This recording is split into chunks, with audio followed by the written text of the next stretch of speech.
우리나라 노인 빈곤율과 노인 자살률은 다른 나라들보다 높습니다. 그만큼 노인들이 살기 힘든 나라가 되어가고 있습니다.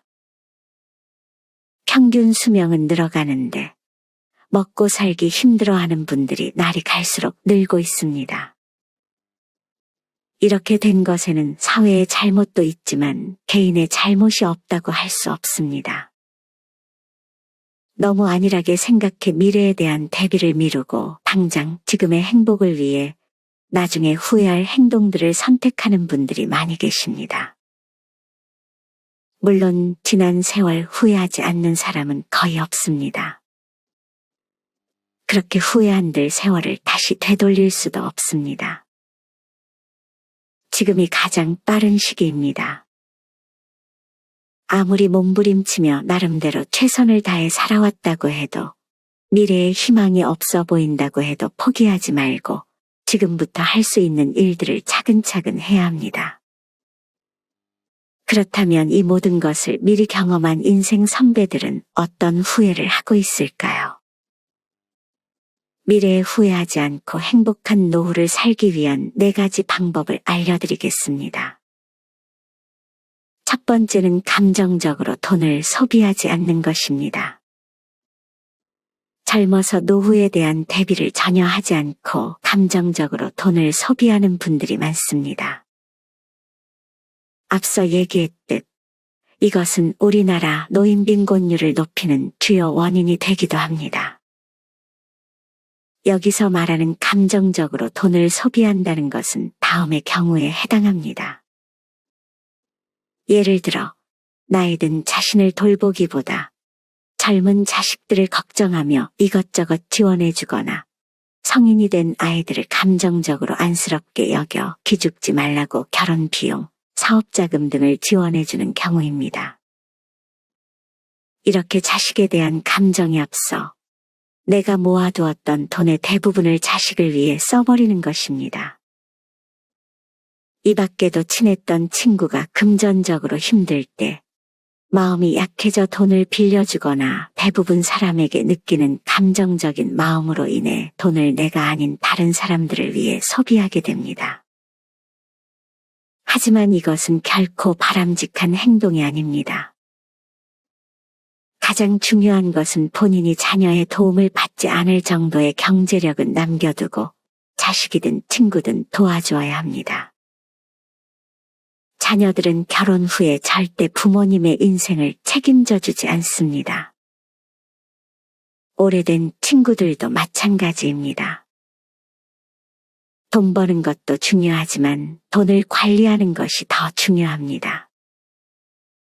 많이 벌어도 한순간 물거품으로 사라질 수 있는 게 바로 돈입니다. 돈을 쓰는 것에 있어서는 신중에 신중을 기해야 합니다. 경제력이 뒷받침되어야 편안하고 행복한 노후를 살 수 있다는 것을 부인하는 분들은 없을 것입니다. 경제력이 뒷받침되어야 팔다리에도 힘이 생기게 되는 것입니다.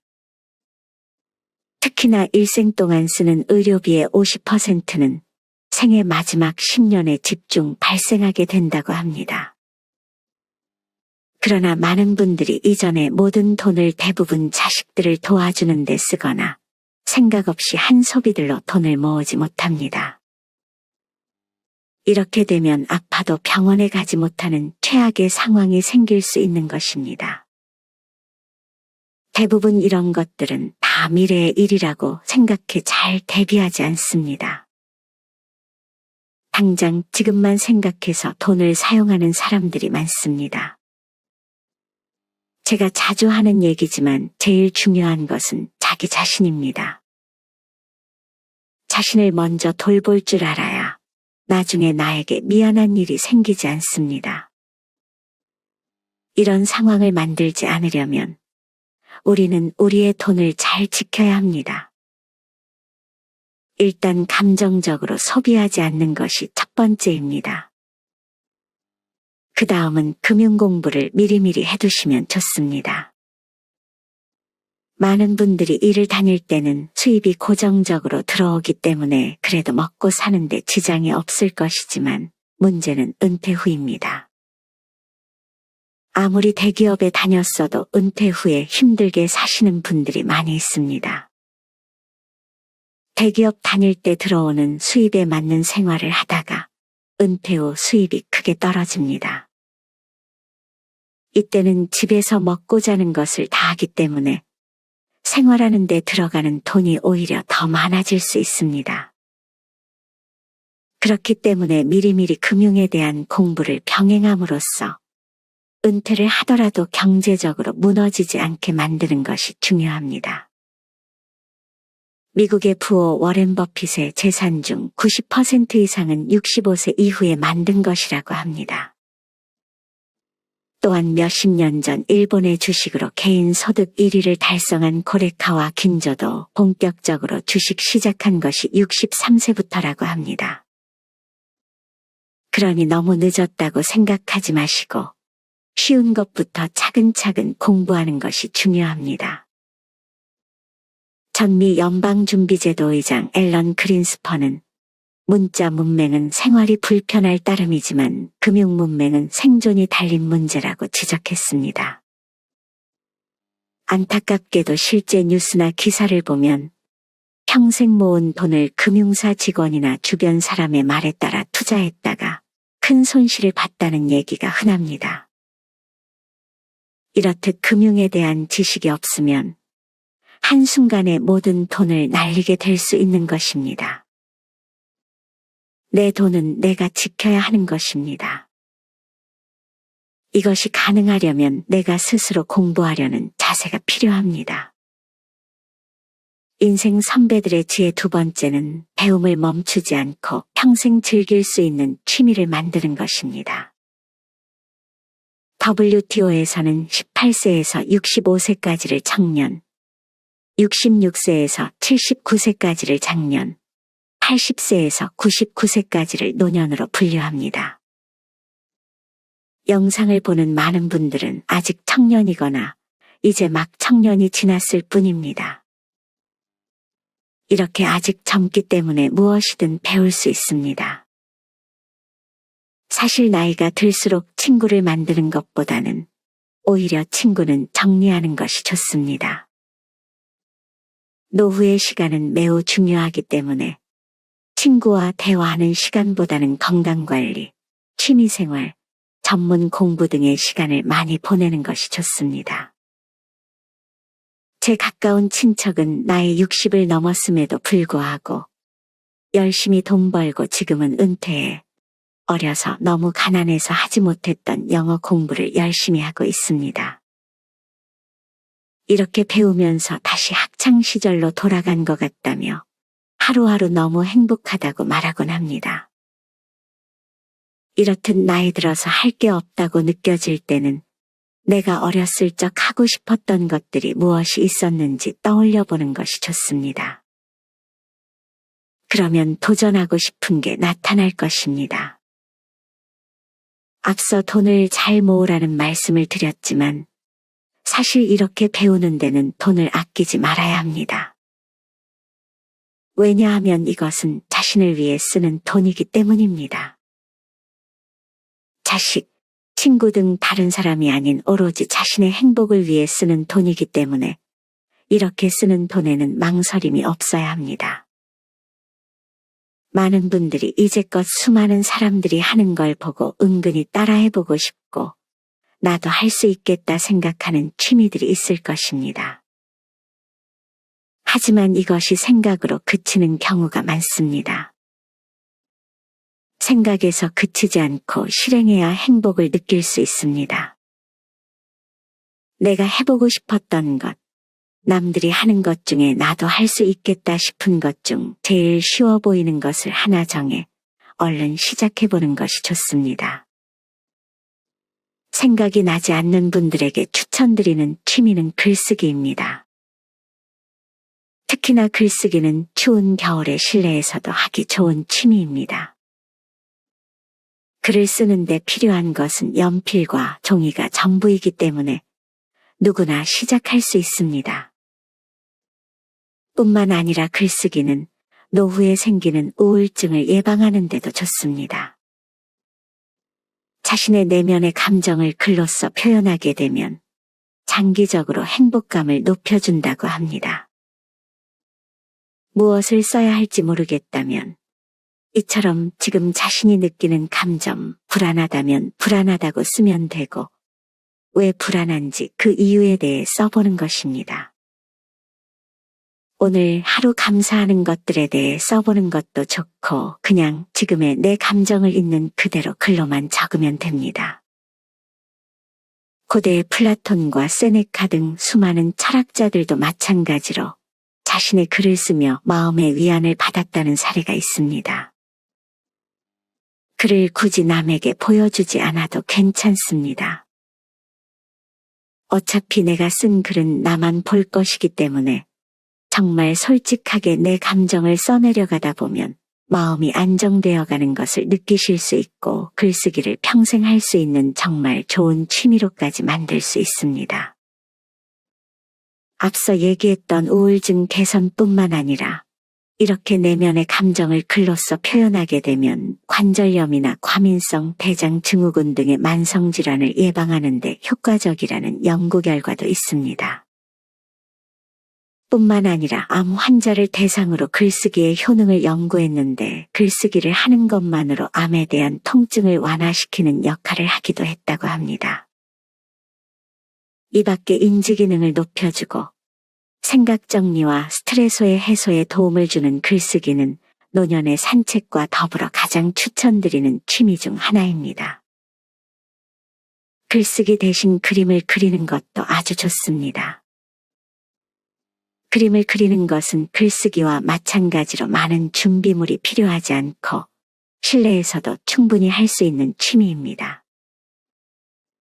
은퇴 후에 취미로 그림을 배우고 싶다는 분들이 상당히 많습니다. 실제로 그림 그리기는 치매의 바로 전 단계인 경도인지 장애에 걸릴 확률을 70% 이상 낮춰준다는 연구 결과도 있습니다.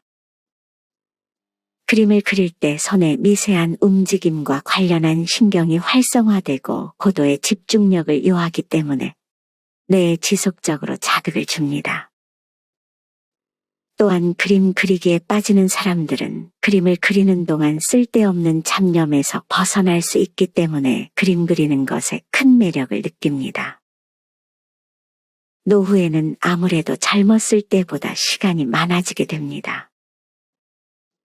시간이 많아지다 보니 잡생각이 많아지게 되는데 과거의 일부터 앞날에 대한 걱정 등 별로 나에게 도움이 되지 않는 머릿속의 잡념이 계속 생각날 수 있습니다. 그러다 보면 우울증이 오게 될 수도 있습니다. 특히나 혼자 사는 독거노인들은 고립감과 외로움 등으로 괴로운 하루하루를 보내는 경우가 많은데 그림을 그리는 취미는 고도의 집중력을 요하기 때문에 이런 우울한 생각들에서 벗어나는 것에 큰 도움을 줍니다. 그림을 그리는 것은 몸을 쓰는 다른 취미들과는 달리 평생 할 수 있습니다. 연필을 들 힘만 있어도 즐길 수 있는 것이 바로 그림입니다. 한 번만 배워두면 나중에 더 나이가 들어 무료할 때마다 그림을 그릴 수 있습니다. 이렇듯 글쓰기와 그림 그리기는 심리적, 정서적인 측면에서 많은 도움을 줄 수 있으니 꼭 한번 시도해 보셨으면 좋겠습니다. 나이가 들었다고 해서 배움을 멈추지 마세요. 앞서 WTO의 연구 결과처럼 여러분들은 아직 젊기에 뭐든 할 수 있습니다. 인생 선배들의 지혜 세 번째는 여행을 떠나는 것입니다. 여행이 우리의 삶에 가져다주는 활력은 남은 노후를 보내는데 큰 도움을 줍니다. 여행이라고 먼 곳에 떠나야만 하는 것은 아닙니다. 새로운 장소에 가보는 것 그 자체만으로도 여행이 될 수 있습니다. 아무 경치 좋은 곳에 돗자리 깔고 음악을 틀어놓고 흘러가는 구름을 보는 것만으로도 좋은 여행이 될 수 있는 것입니다. 아직 우리가 알지 못하는 세상은 너무나 많습니다. 그것을 다 보고 즐길 수는 없겠지만 세상의 좋은 것들을 최대한 즐길 수 있다면 그것은 인생을 살아감에 있어 나에게 귀한 경험이 될 것입니다. 여행은 사실 계획하는 그 자체만으로도 우리에게 설렘을 줍니다. 여행을 떠올리는 것 자체로 행복감을 느낀다는 분들이 많습니다. 여행지에 대해서 알아보면서 가볼 만한 곳, 맛있는 음식, 경험할 수 있는 것들에 대해 고민하는 그 자체가 즐거움이 되고 삶의 활력을 불어넣어 줄 수 있다고 합니다. 이렇게 가끔은 일상에서 탈출해서 새로운 곳에 갈 계획을 짜고 직접 실행으로 옮기게 된다면 이것은 뇌에도 아주 긍정적인 효과를 주게 됩니다. 하버드 대학교에서 진행한 연구 결과에 따르면 젊은 뇌를 유지하려면 새로운 경험을 해야 한다고 말합니다. 보통 나이가 들면 뇌가 굳어진다고 생각하지만 사실은 나이 때문에 뇌가 굳어지는 것이 아니라 새로운 경험을 하지 않아서 뇌가 굳어진다고 합니다. 또한 여행을 하다 보면 새로운 사람들과 만날 수 있습니다. 그들과 깊은 관계를 유지하라는 것이 아닙니다. 그저 새로운 장소에서 새로운 사람과 이야기를 나누는 것만으로도 나에게 좋은 경험이 될 수 있습니다. 많은 분들이 코로나로 인해 여행을 많이 가지 못했었지만 이제는 제한이 거의 없어졌기 때문에 그동안 가고 싶었던 곳이 있었다면 제일 가까운 곳을 골라 여행을 떠나보는 것도 좋습니다.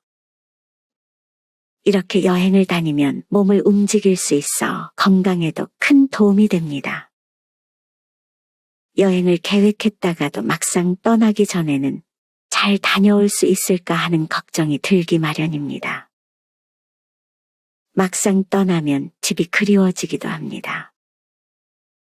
그러나 여행에서 돌아올 때쯤이 되면 어느새 여행을 갔던 그 순간을 그리워하는 자신을 발견할 것입니다. 그러니 너무 걱정하지 마시고 일단 계획하고 출발해 보시는 것이 좋습니다. 마지막 네 번째는 배우자에게 잘하는 것입니다. 인생에서 배우자 복이 가장 중요하다는 말이 있듯이 우리는 부모 자식들보다 배우자와 같이 사는 기간이 훨씬 깁니다. 과장해서 얘기하면 인생의 불행과 행복은 결혼을 어떤 사람과 하냐가 90%를 결정한다는 말도 있을 정도입니다. 그만큼 우리가 가장 시간을 많이 보내는 사람과의 관계는 중요합니다. 하지만 이렇게 말하면 내 배우자는 나에게 큰 잘못을 저질렀기 때문에 잘하기 힘들다 라고 말하는 분들도 계실 것입니다.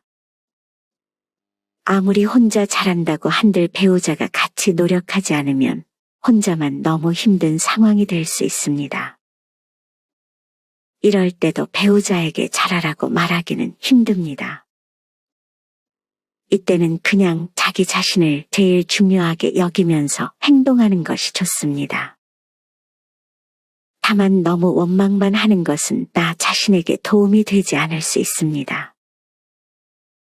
아주 나중에라도 배우자에게 그동안 돈 버느라 수고했다, 그동안 살림하느라 수고했다라는 말 한마디 정도만이라도 표현해 주는 것도 좋습니다.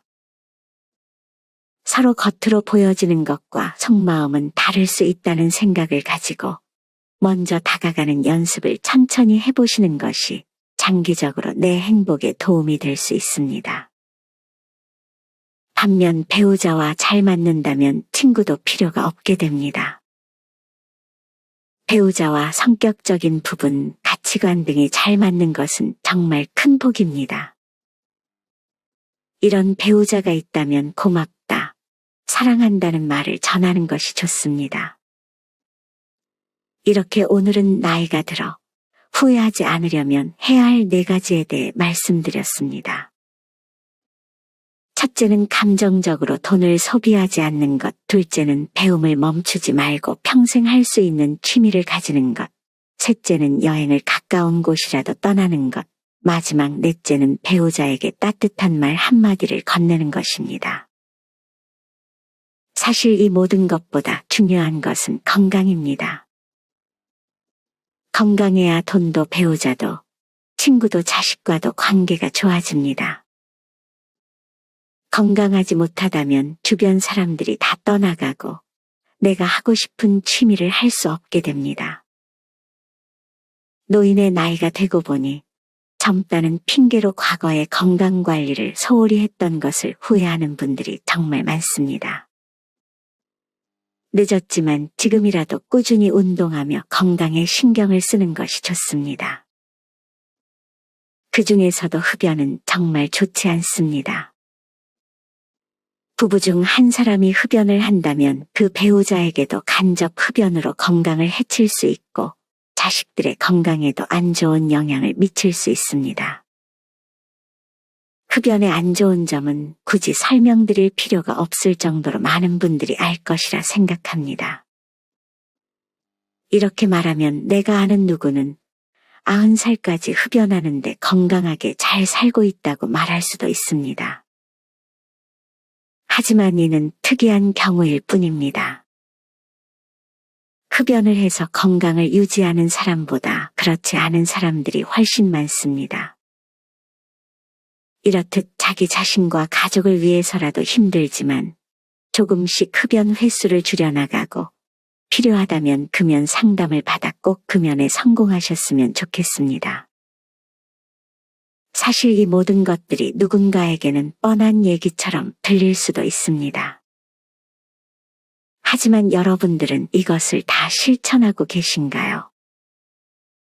알기만 하고 실천하지 못한다면 사실 그것은 모르는 것과 마찬가지입니다.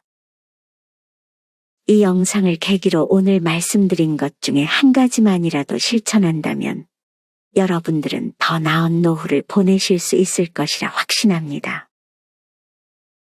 실천하는 사람만이 행복한 여생을 보낼 수 있다는 사실을 잊지 마시기 바랍니다. 늦었다고 생각한 때가 가장 빠른 때입니다. 지금부터라도 후회하지 않는 삶을 위하여 살아가는 것이 중요합니다. 시인 나즈미 크메트의 유명한 글을 소개해드리며 오늘의 영상을 마무리하겠습니다. 어느 날 나는 신과 인터뷰하는 꿈을 꾸었다. 내가 물었다. 인간에게 가장 놀라운 점이 무엇인가요? 신이 대답했다. 어린 시절이 지루하다고 서둘러 어른이 되는 것. 그리고는 다시 어린 시절로 되돌아가기를 갈망하는 것. 돈을 벌기 위해 건강을 잃어버리는 것.